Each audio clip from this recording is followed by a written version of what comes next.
제주의 투자도에서 발생한 낚싯배 전복 사고, 무리한 운항과 허술한 규정 등 사고를 보는 여러 정황이 드러나고 있는데요.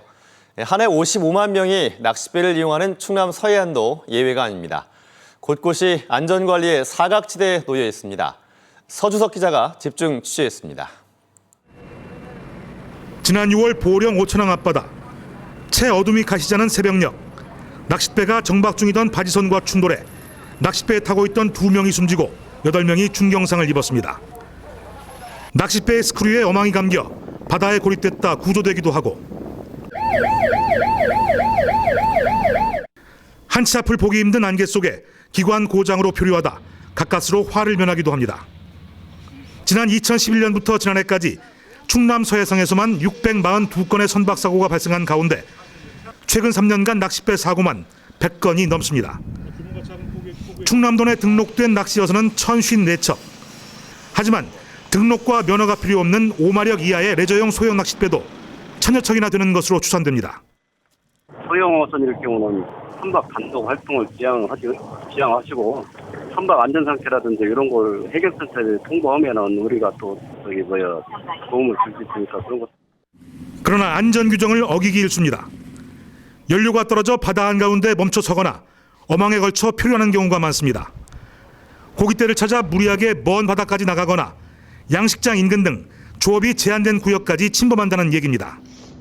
여기 조업하는 조업장소에까지 그 작은 어선들이 나와가지고 낚시를 하는 경우가 많이 있어가지고 저희가 레이더에도 잘 잡히지도 않고 그래가지고 굉장히 허술한 규정도 사고를 부릅니다. 낚시를 할 때 구명조끼 착용은 선장의 재량에 따르도록 돼 있을 뿐 의무사항이 아닙니다. 육상의 차량과 달리 속도 제한 규정이 없고 출항 허용 시간도 새벽 4시 또는 5시로 자치단체마다 제각각입니다. 자기 위치를 인공위성을 통해 해경에 접수되도록 하는 장치인 V패스, 즉 자동 위치 식별기가 배마다 부착돼 있지만 작동이 되지 않거나 민감한 어장에 진입하면 일부러 전원을 꺼놓기도 합니다. 위치 발신 표시 장치를 개방하지 않는 어선에 대해서는 벌칙을 좀 강화해달라고 건의한 바 있습니다만은, 규모가 작은 포구일수록 해양경비 안전서의 손길이 닿기 어렵습니다. 그만큼 안전관리에 사각지대에 놓인 경우가 많습니다. 충남 서해안에는 마을 주민에게 입출항 관리를 맡기는 포구도 적지 않습니다. 소형 낚싯배들의 무리한 조업이나 불법 행위를 발견해도 막기 어렵습니다. 항로 앞에서 그러니까 위험하니까 뭐라고 하면은 애래 싸우자게 쌌구나. 충남 서해에서 한 해 평균 55만 명 이상이 낚싯배를 타고 있습니다.